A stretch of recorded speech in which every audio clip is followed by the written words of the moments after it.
दोस्तों को good morning. सभी को देखिए सीटेट 2023 का प्रैक्टिस सेट नंबर 3 है। सीडीपी के महत्वपूर्ण प्रश्नों की श्रृंखला आप लोग के सामने।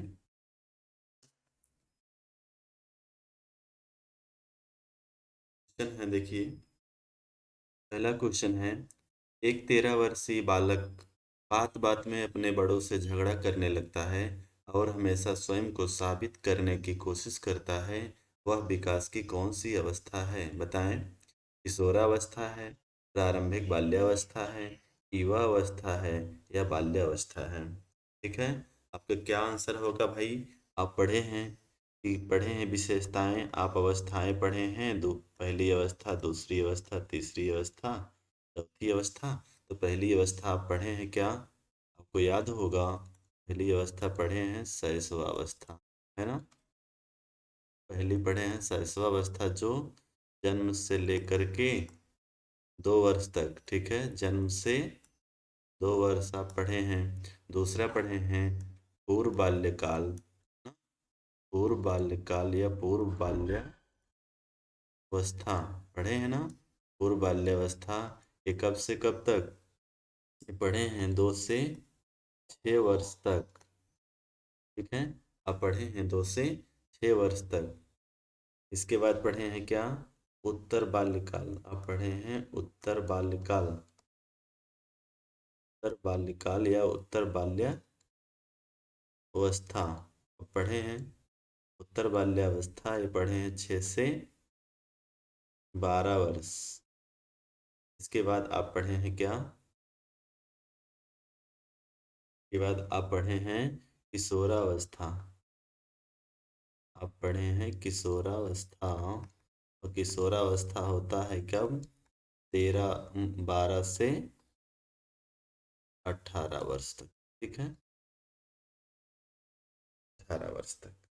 आपका राइट आंसर क्या हो जाएगा, यह है क्या, 13 वर्षीय बालक। तो 13 वर्षीय होगा, किसमें होगा, ऑप्शन नंबर 1। आपका हो जाएगा आंसर नंबर 1, किशोरावस्था। सभी को क्लियर है।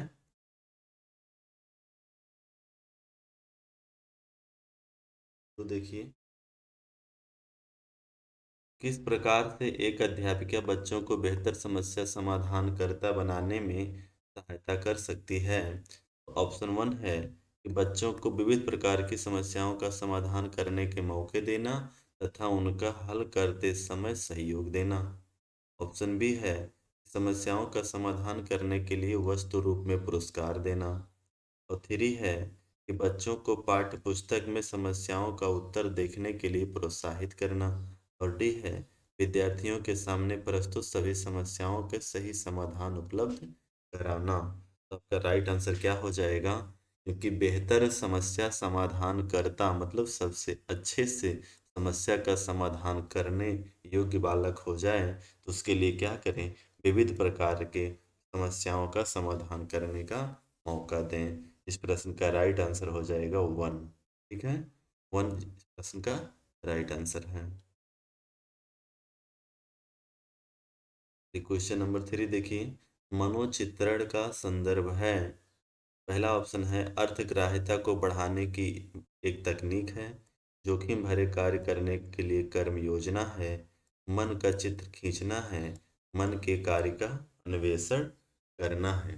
तो मनोचित्रण मतलब क्या, मन के कार्य का अन्वेषण करना। अन्वेषण का मतलब क्या होता है, खोज करना। अन्वेषण का मतलब क्या है, खोज करना।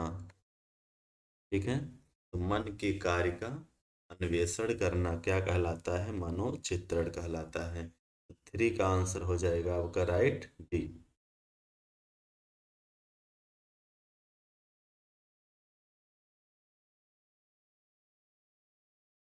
तो देखिए, शिक्षा मनुष्य में अंतर्निहित क्षमताओं का परिपूर्णता में विकास करते हैं।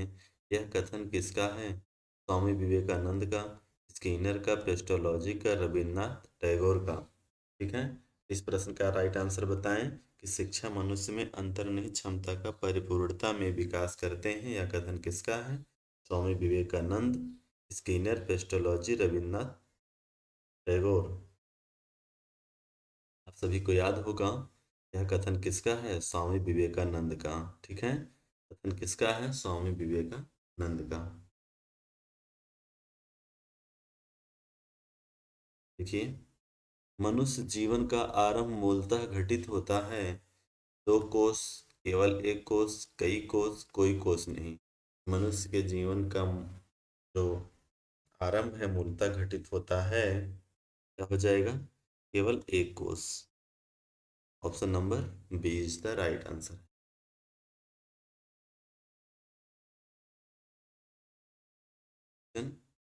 अधिगम का क्रिया प्रसूत अनुबंधन सिद्धांत operant conditioning theory of learning किसके द्वारा दिया गया है? आप पढ़े हैं पावलाव, थॉर्नडाइक, होलमैन, स्किनर।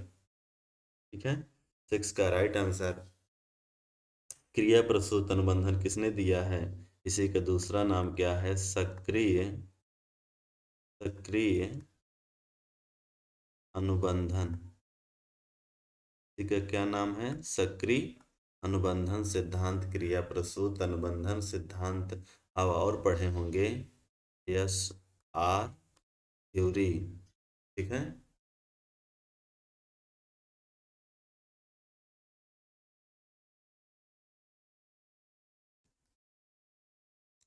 चलिए सबको याद होगा।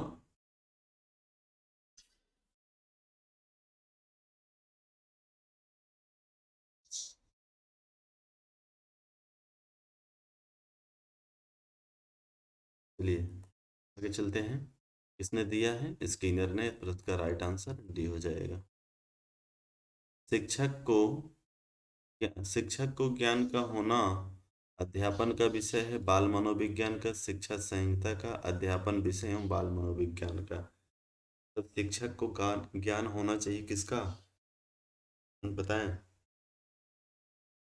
शिक्षक को बाल मनोविज्ञान का भी ज्ञान होना चाहिए और अध्यापन विषय का भी ज्ञान होना चाहिए। इस प्रश्न का राइट आंसर हो जाएगा डी।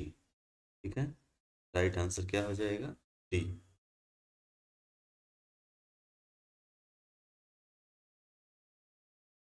इसके अतिरिक्त बुद्धि के निम्नलिखित पक्षों को स्टर्नबर्न के त्रितंत्र सिद्धांत में संबोधित किया गया है?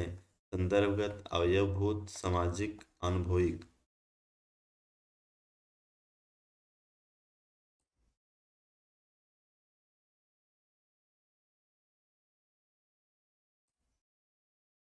देखिए, किसके अतिरिक्त बुद्धि के निम्नलिखित सब पक्षों को स्टर्नबर्न, स्टर्नबर्न का क्या है? त्रितंत्र सिद्धांत या त्रितांत्रिक सिद्धांत।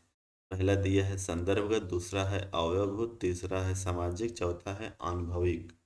बताएं राइट आंसर क्या हो जाएगा? Option number C is the right answer हो जाएगा। इसका सही आंसर क्या? सामाजिक। ठीक है, हो जाएगा सामाजिक, ऑप्शन नंबर सी।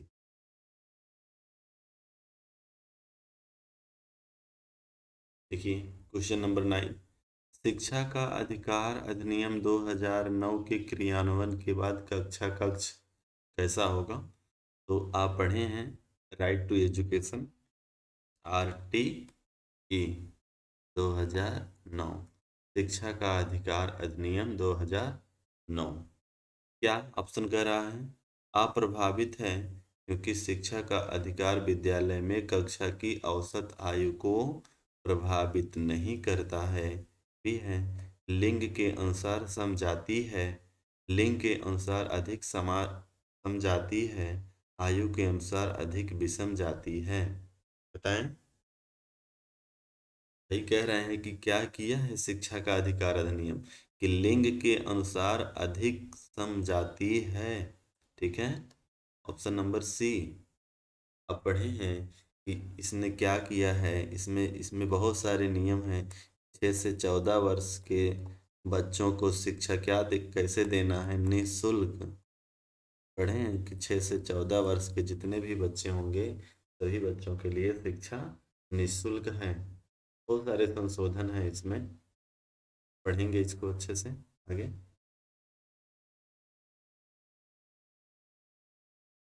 कि बुद्धि का कौन सा सिद्धांत सामान्य बुद्धि सामान्य बुद्धि जनरल फैक्टर और विशिष्ट स्फटिक की उपस्थिति का समर्थन करता है। नियम प्रतिकूल सिद्धांत गिलफोर्ड के बुद्धि का सिद्धांत, स्पीयरमैन के द्विखंड सिद्धांत, वर्णन का पदानुक्रमिक सिद्धांत। बुद्धि का कौन सा सिद्धांत आप पढ़े हैं कि जी कारक और यस कारक? ठीक है, तो जी कारक और यस कारक किसका है? स्पीयरमैन। ठीक है, स्पीयरमैन ने कहा कि बुद्धि के दो कारक हैं, है ना? एक सामान्य बुद्धि, दूसरा विशिष्ट बुद्धि। बिने, हरमन और स्टर्न, इन्होंने कहा कि बुद्धि के एक कारक हैं। बाकी आप बहुआयामी बुद्धि गार्डनर का पढ़े ही हैं। ठीक है, इस प्रश्न का राइट आंसर हो जाएगा सी। बाल मनोविज्ञान के आधार पर कौन सा कथन सर्वोत्तम है? सारे बच्चे एक जैसे होते हैं, प्रत्येक बच्चा कुछ विशिष्ट होता है, कुछ बच्चे विशिष्ट होते हैं, कुछ बच्चे एक जैसे होते हैं। बाल मनोविज्ञान क्या कहता है? हम्म कि बाल मनोविज्ञान के आधार पर सबसे कथन सबसे उत्तम होगा कि प्रत्येक बच्चा विशिष्ट होता है, चाहे जो भी हो, वो अपनी क्रियाकलाप में विशिष्ट है। तो इस प्रश्न का राइट आंसर ही हो जाएगा।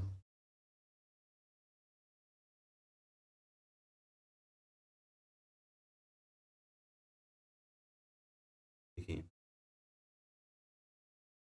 भाषा की सापेक्षता प्रकल्पना किसने प्रतिपादित की? भाषा की सापेक्षता प्रकल्पना प्रकल्पना किसने प्रतिपादित की? प्याजे महोदय ने, युंग ने, वाइगोस्की ने, बॉर्ग, है ना? इसकी है प्रकल्पना, अब पढ़े हैं बॉर्ग।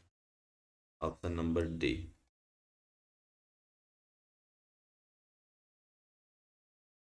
और प्रेरणा की व्याख्या जन्मजात मूल प्रवृत्तियों के आधार पर की जा सकती है, या किसने कहा? और प्रेरणा की व्याख्या जन्मजात मूल प्रवृत्तियां मैकडूगल ने, कोटलेबिन ने, फ्रायड ने, स्किनर ने। बताएं। सही है, हो जाएगा 13 का मैकडूगल। क्या नाम है? William McDougall. ठीक है, पूरा नाम विलियम मैकडूगल। विलियम मैकडूगल ने क्या बताया है? मूल प्रवृत्ति।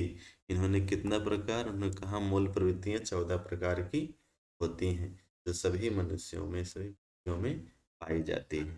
ठीक है, अगला देखिए, कोहलबर्ग के सिद्धांत की एक प्रमुख आलोचना क्या है?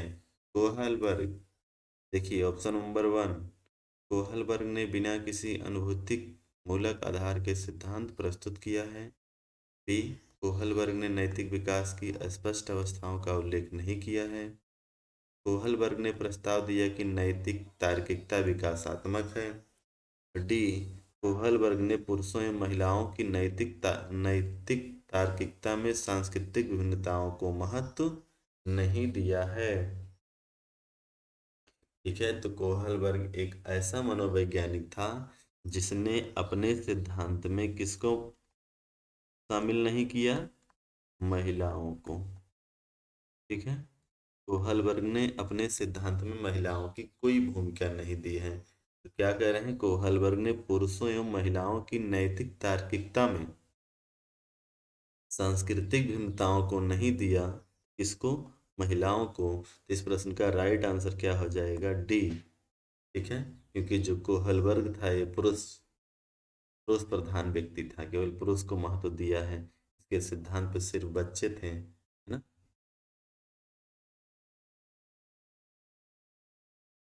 अगला क्वेश्चन देखिए, विकास में वृद्धि से तात्पर्य क्या है? ज्ञान में वृद्धि, संवेग में वृद्धि, वजन में वृद्धि, आकार, सोच, समझ, कौशल में वृद्धि। बताएं, राइट आंसर 15 का क्या होगा?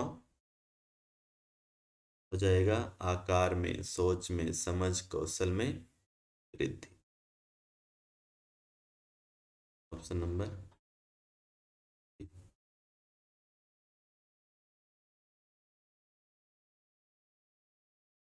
आत्मगौरव की भावना सर्वाधिक पाई जाती है जन्म से 5 वर्ष तक,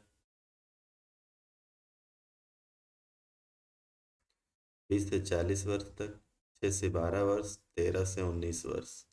आत्मगौरव बताएं। तो 13 से 19 वर्ष तक, ऑप्शन नंबर बी।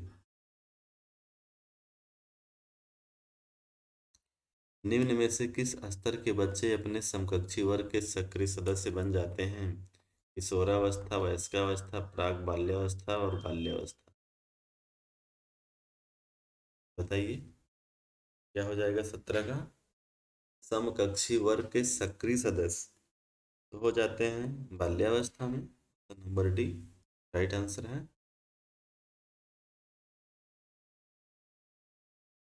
देखिए, दीवा स्वप्न में विचरण करने की कामना अत्यंत प्रबल होती है। कब?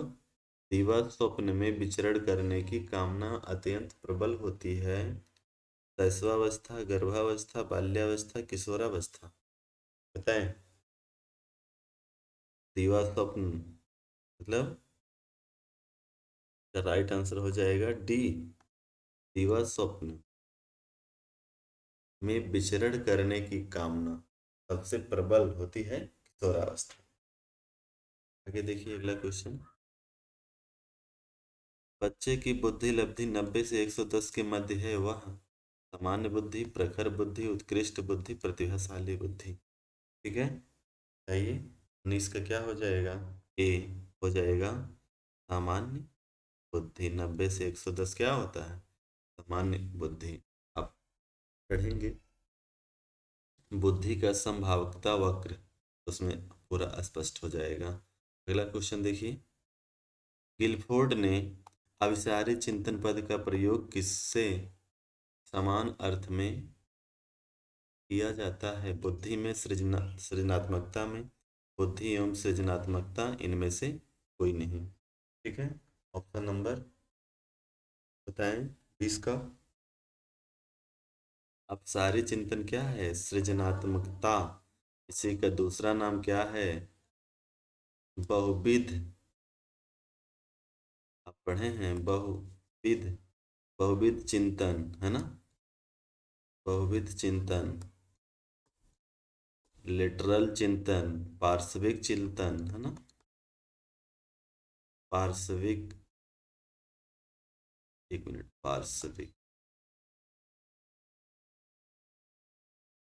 है ना? लिटरल चिंतन, पार्श्विक चिंतन, आउट ऑफ द बॉक्स चिंतन, सृजनात्मक चिंतन, बहुत सारे इसके नाम आप पढ़े हुए। इस प्रश्न का राइट आंसर क्या हो जाएगा? बी। ठीक है, आज के लिए इतना 20 क्वेश्चन ही है। अगर वीडियो अच्छा लगा हो तो हमारे चैनल को सब्सक्राइब करें। ठीक है, और सभी दोस्तों से कहना है कि अगर आप मेरे साथ जुड़ना चाहते हैं तो दिए गए नंबर पर संपर्क करें। आपको ऑनलाइन और ऑफलाइन क्लासें मिल सकती हैं। ठीक है, ओके, आज के लिए इतना ही। Thank you. अगर आपको वीडियो अच्छा लगा है लाइक करें और मेरे चैनल को सब्सक्राइब करें और अपने दोस्तों को भी शेयर करें। धन्यवाद।